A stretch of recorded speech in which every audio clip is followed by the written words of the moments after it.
প্রাপ্ত তথ্য থেকে তৎকালীন রাজনৈতিক নেতৃবৃন্দের নানা মাত্রায় সংশ্লিষ্টতার যথেষ্ট তথ্য প্রমাণ পাওয়া গেছে এবং বর্তমানে তথ্য প্রমাণ যাচাই বাছাইয়ের কাজ চলছে। 25-26 ফেব্রুয়ারি 2009 পিলখানায় সংঘটিত এই হত্যাকাণ্ডটি একটি দীর্ঘমেয়াদী ষড়যন্ত্রের ফল হিসেবে কমিশনের কাছে প্রতীয়মান হয়েছে। বিভিন্ন সাক্ষ্য হতে প্রতীয়মান হয় যে রাজনৈতিকভাবে সমস্যা সমাধানের নামে অযথা কালক্ষেপণ করায় এবং সশস্ত্র বাহিনী এবং অন্যান্য আইনশৃঙ্খলা বাহিনীর নিষ্ক্রিয় থাকার কারণে বিদ্রোহীরা নির্বিঘ্নে হত্যাকাণ্ড অন্যান্য অপরাধ সংগঠন করতে সমর্থ হয়েছে। 50-এর অধিক ব্যক্তির সাক্ষ্য গ্রহণ এখনো বাকি আছে। এছাড়া কিছু সংখ্যক ব্যক্তির পুরো সাক্ষ্য গ্রহণেরও প্রয়োজন হবে। গৃহীত সাক্ষ্যগুলোর পূর্ণাঙ্গ লিখিত রূপ প্রস্তুত, সাক্ষ্য গ্রহণ ও বিশ্লেষণের কাজ চলমান রয়েছে। এটি একটি সময় সাপেক্ষ কাজ। কিছু বিদেশি দূতাবাসে ও সংস্থার সাথে যোগাযোগ করে তথ্য সংগ্রহের চেষ্টা করা হচ্ছে, যার জন্য কিছু সময় প্রয়োজন।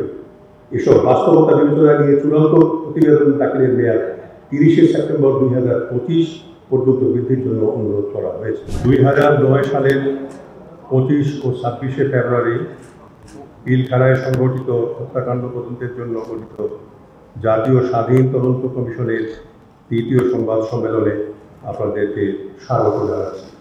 ডিসেম্বর 24, 2024 তারিখের প্রতিষ্ঠার পর থেকে জাতীয় স্বাধীন তদন্ত কমিশনে নিরলসভাবে কাজ করে যাচ্ছে। এর আগে 20 ফেব্রুয়ারি 2025 তারিখে 41 কার্য দিবস অতিবাহিত হওয়ার পরে আমরা দ্বিতীয় সংবাদ সম্মেলনের মাধ্যমে আমাদের অগ্রগতি জানিয়েছিলাম। কমিশন ইতিমধ্যে আরও বেশ কিছু অগ্রগতি অর্জন করেছে, যা আপনাদের সাথে এই তৃতীয় সংবাদ সম্মেলনের মাধ্যমে উপস্থাপন করা হচ্ছে। এ পর্যন্ত অতিবাহিত কার্যকাল 114 কর্মদিবস। এ পর্যন্ত যে অগ্রগতি সাধিত হয়েছে তা আপনাদের সামনে তুলে ধরছি। শহীদ পরিবারের সদস্যের সাথে মত বিনিময় এবং সাক্ষ্য গ্রহণ। 6 জনের বিস্তারিত জবানবন্দি নেওয়া হয়েছে। সকল শহীদ পরিবারের সদস্যদের নিয়ে 2টি সম্মেলন করা হয়েছে। সম্মেলনে সকল ইচ্ছুক সদস্যদেরকে লিখিত বা কমিশনে উপস্থিত হয়ে বিস্তারিত জবানবন্দি দিতে অনুরোধ করা হয়েছে এবং অনেক শহীদ পরিবারের সদস্য ইতিমধ্যেই তা করেছে। বেঁচে ফিরে আসা অফিসারদের জবানবন্দি। 15 জনের সাক্ষাৎকার গ্রহণ করা হয়েছে। এছাড়াও 50 জন বেঁচে যাওয়া অফিসারদের লিখিত জবানবন্দি প্রদান করার জন্য সেনা সদরের মাধ্যমে ব্যক্তিগতভাবে চিঠি দেওয়া হয়েছে। 2টি সম্মেলনে তাদের সাথে সার্বিক বিষয়ে মত বিনিময় হয়েছে। পিলখানার অভ্যন্তরে সংগঠিত অপরাধের ধরন। বেঁচে যাওয়া অফিসার ও তাদের পরিবারের সদস্যদের জবানবন্দি থেকে পিলখানার অভ্যন্তরে ঘটে যাওয়া এক মর্মন্তুদ চিত্র পাওয়া গেছে। অফিসারদের খুঁজে হত্যা করা ছাড়াও তাদের পরিবারের সদস্যদের উপর চালানো হয়েছে অমানবিক নির্যাতন। নারী ও শিশুদেরকে মারধর, সশস্ত্র অবস্থায় হুমকি প্রদান, বাড়িঘর ভাঙচুর ও অমানবিক পরিবেশ, খাবার পানি ছাড়া কোয়ার্টার গার্ডে দীর্ঘ সময় আটকে রাখা, রাষ্ট্রের এবং ব্যক্তিগত সম্পত্তির ধ্বংসসাধন, আলামত ধ্বংস, অগ্নিসংযোগ ছাড়াও নানা ধরনের অপরাধ সংঘটিত হয়েছে। প্রাপ্ত তথ্য আরও বিশ্লেষণ করা হচ্ছে। রাজনৈতিক ব্যক্তিবর্গের সাক্ষ্য। 8 জন সংশ্লিষ্ট রাজনীতিবিদদের জবানবন্দি নেওয়া হয়েছে। এর মধ্যে 3 জনের সাক্ষাৎকার জেলে নেওয়া হয়েছে। 3 জন উপস্থিত হয়ে সাক্ষ্য দিয়েছেন। 2 জন পলাতক আওয়ামী লীগ নেতা ইমেইল এর জবানবন্দি দিয়েছে। 55 জন সামরিক অফিসার যারা বিভিন্নভাবে পিলখানা ট্র্যাজেডির সাথে সংশ্লিষ্ট ছিলেন বা গুরুত্বপূর্ণ দায়িত্বে ছিলেন তাদের জবানবন্দি নেওয়া হয়েছে। এদের মধ্যে রয়েছেন একাধিক সাবেক সেনা, নৌ ও বিমান বাহিনী প্রধান, বিভিন্ন গোয়েন্দা বাহিনী প্রধান ও অন্যান্য উচ্চপদস্থ কর্মকর্তাবৃন্দ।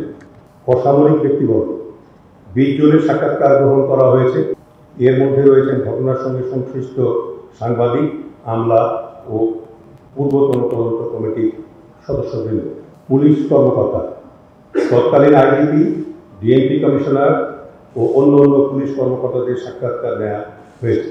বেসামরিক ব্যক্তিবর্গ 9 জনের সাক্ষাৎকার গ্রহণ করা হয়েছে।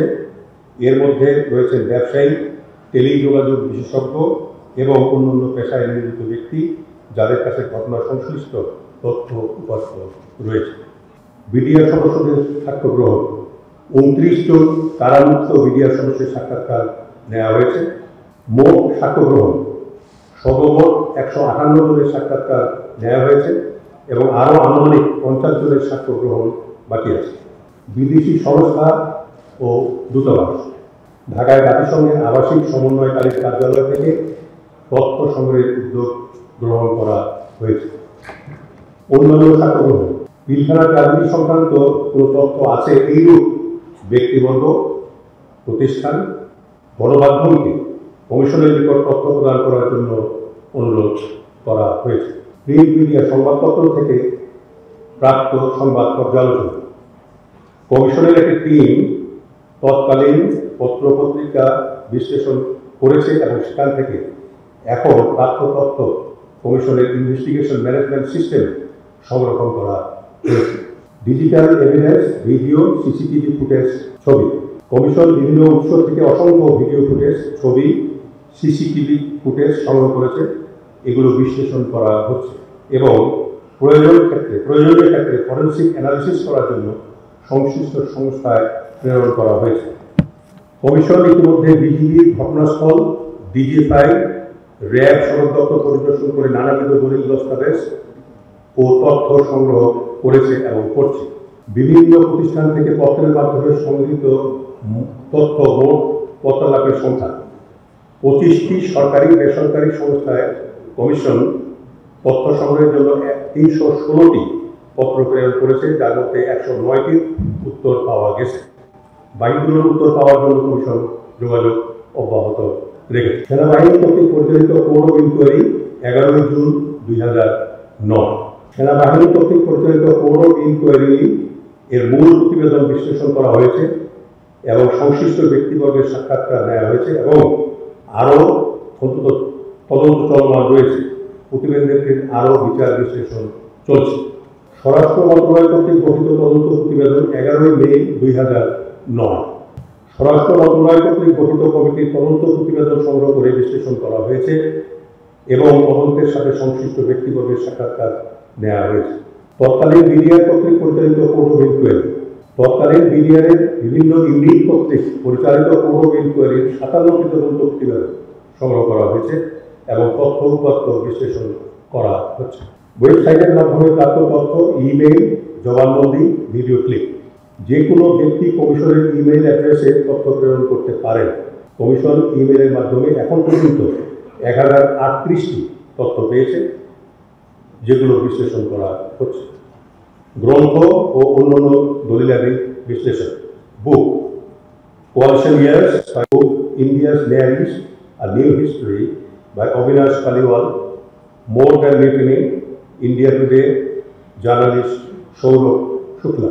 জাতীয় সংসদ অধিবেশনের কার্যবিবরণী অনুলিপি 25শে ফেব্রুয়ারি থেকে 3 মার্চ 2009। এগুলো ছাড়াও আরও সংশ্লিষ্ট গ্রন্থ দলিলাদি সংগ্রহ বিশ্লেষণ করা হচ্ছে।